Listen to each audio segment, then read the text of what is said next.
Okay, folks, I've had a few questions regarding the last video I made about aerobic training and why I do it the way I do, so I thought I'd follow up with this post to help further clarify.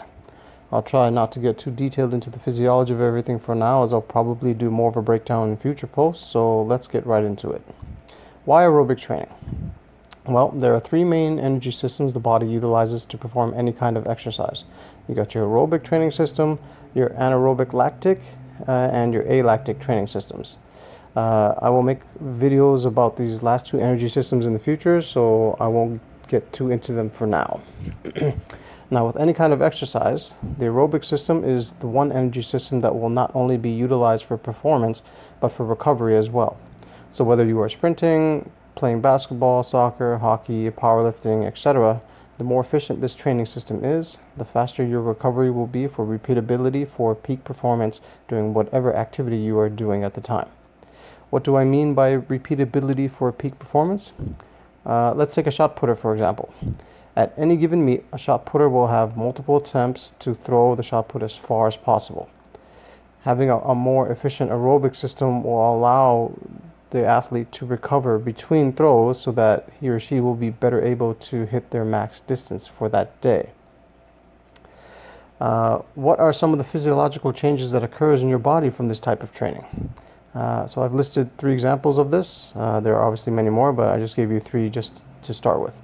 The first being a lower heart rate, second being a higher VO2 max, and three being a lactate threshold. So why is having a lower heart rate beneficial?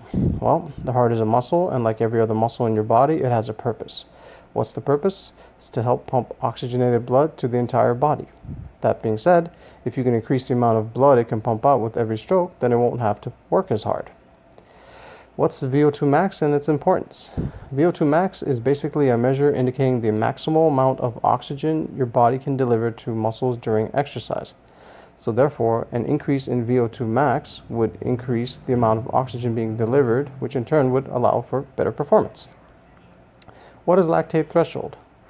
It is the intensity at which exercising muscles stop receiving enough oxygen, which will make your body more acidic.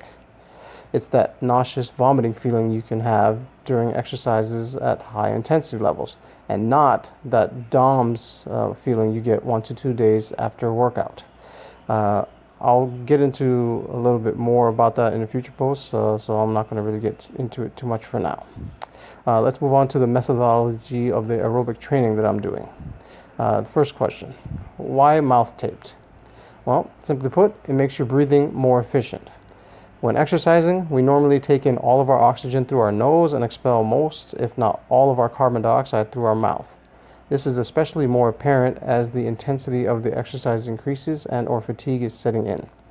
By taping your mouth, it forces your body to not only take in all of the oxygen, but also forces the carbon dioxide back out through the nose, which is a smaller canal when compared to your mouth.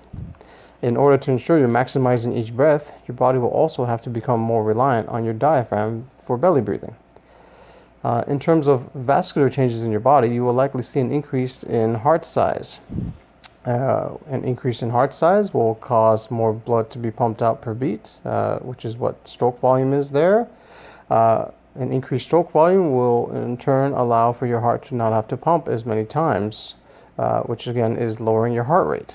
And a lower heart rate again will in turn allow for more blood to be circulated throughout the entire body, which is what CO is, the cardiac output.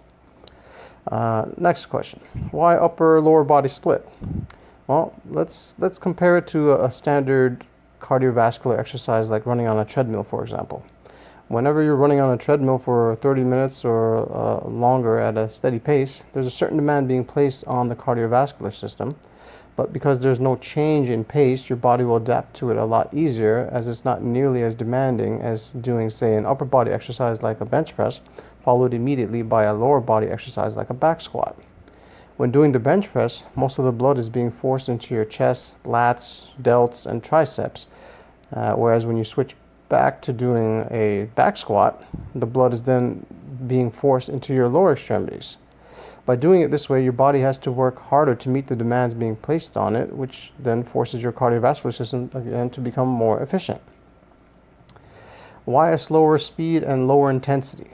Well, you want to ensure basically that enough oxygen is getting to your working muscles in order to try to keep your body from reaching that lactate threshold.